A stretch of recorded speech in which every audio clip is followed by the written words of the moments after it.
Amani iwe juu yenu. Utabiri wa nyota kutoka kwa Ahi Shamshi. Msomaji wenu ni mimi Zamrun Balul. Nyota ya punda. Tegemea kupata usaidizi kutoka kwa mtu usiyemtarajia. Utatafuta namna kujiondoa katika kizuizi ulicho nacho. Utafanikiwa kumaliza tofauti yako na mtu wako wa karibu. Kwa baadhi yenu mtapata oda nyingi za kibiashara. Utamwazima mtu kitu na utasahau. Kuaminisha kuwa hukudhamiria kufanya jambo. Mtu atakuwa na shauku ya kukuuliza jambo fulani. Nyota ya mshale. Utajitahidi kumwelewa mtu anachokimaanisha. Kufikiria mambo yaliyopita. Kuamua na kuwa tayari kufanya jambo litakalo kuletea faida. Kumwaga kitu kwa bahati mbaya kabla hujakitumia. Kuamua kuwa mbali kwa lengo la kumkwepa mtu. Kuna mtu anakuwazia sana. Kutozwa pesa sehemu ambayo hukujua kama inalipiwa. Kukagua kitu zaidi kujihakikishia. Utajizuia kufanya maamuzi ya haraka. Nyota ya simba. Utampinga mtu kwa kile anachokiamini. Kuhofia jambo kutokana na maneno ya watu. Utahisi mtu anakujua vizuri kulingana na maswali yake kwako. Ukweli uliothibitisha utakuwa unauwazia sana. Utapata heri kupitia njia zako za utafutaji. Nyota ya samaki. Utafarijika kwa matokeo mazuri yanayokuja. Kuongea mengi kwa furaha. Unahisi kitu ambacho ni cha kweli. Utaipokea fursa mpya, ile itakuhitaji uwe makini. Kugundua mwanzo ulikuwa unajipa hofu tu mwenyewe. Kujua kuwa unaangaliwa na wengi kwa namna tofauti.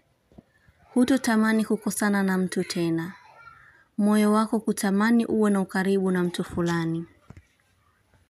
Nyota ya nge. Kujua tu mtu anazungumza kwa ajili ya kujisafisha mwenyewe. Funguo kuvunjika au kupotea.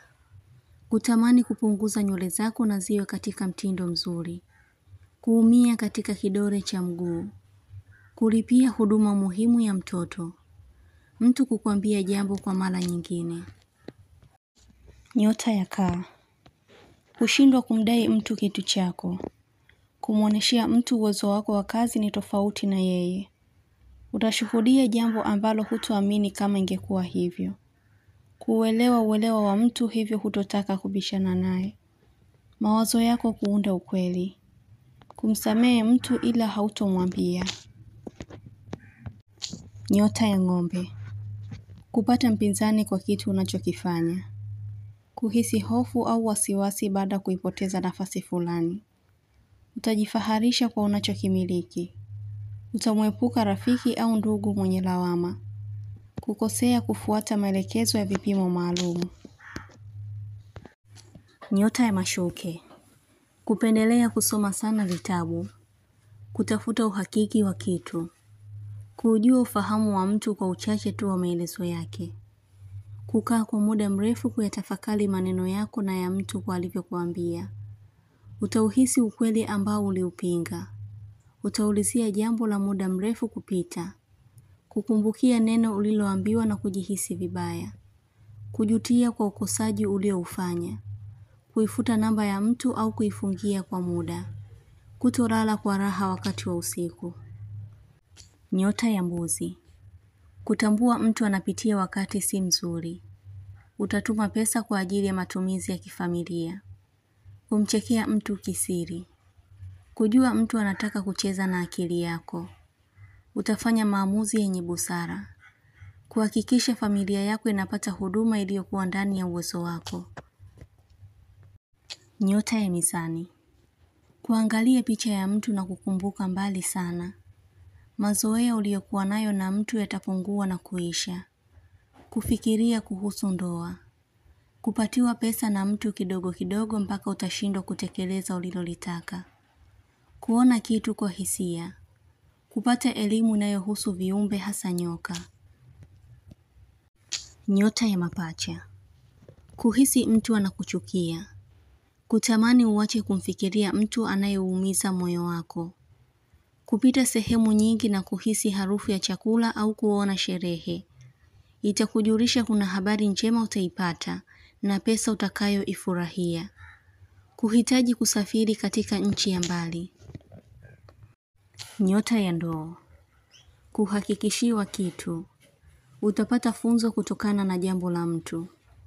Kumtumia mtu ujumbe wa makasiriko. Kuchangia mchango muhimu. Kufuatilia suala la nyumba au ujenzi. Biashara yako kukupa matumaini. Utabiri huu unatoka kwa Ahishamshi. Usiache kusubscribe channel hii ya Ahishamshi kuonesha umoja wenu na upendo. Mengi mazuri yatawafikia. Usisite kulike, kucomment na kushare. Kwa mawasiliano zaidi mtafute kwa namba hii +254 724 729 804. Unaweza kumpata kwa WhatsApp, kwa grupu la elimu, utabiri wa kila siku, tafsiri ya ndoto, ishara na tiba. Umoja wenu ni muhimu sana. Shukran.